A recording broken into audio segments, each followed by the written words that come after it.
Ақ түзелгенмен сырқатым асқына түсті. Екі бетім суалып, көзім шүңірейіп, мойным ырғайдай болып, адам танымастай жүредім.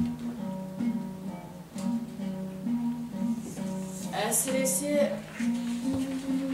1945 жылдың қысында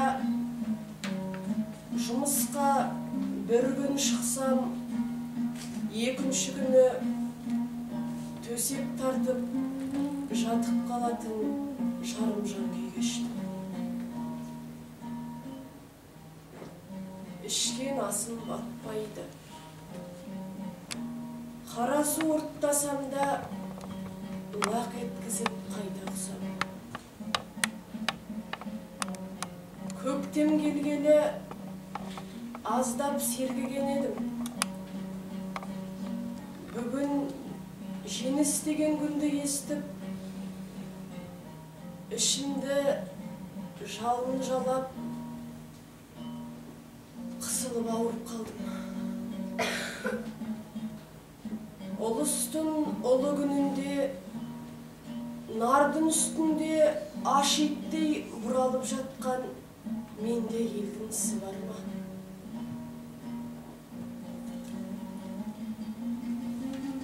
Бәрі көздеріне жас алып, бақытқа бөленді.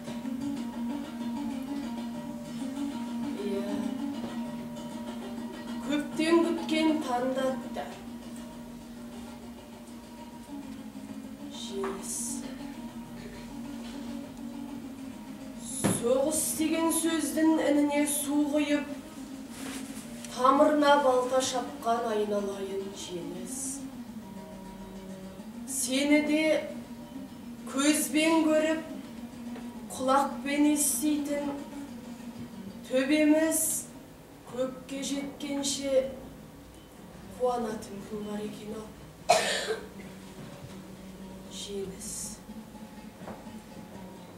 Бұл сөзге менің қаншалықты үлес қосқанымды күні бүгінге дейін білмеймін. Менің бар білетінім, өзіме жүктелген жұмысты бар күш жігеріммен, ынта ықыласыммен орындағаным ғана. Тіпті отан алдындағы үлестің сол кезде таразылап талапайға салу артық екенін сол кездің өзінде ұққан едім. Ендеше елбасына күн туған шақта отан алдындағы ар-ұжданның тазалығынан асқан үлес бар ма? Мүмкін барлығымыздың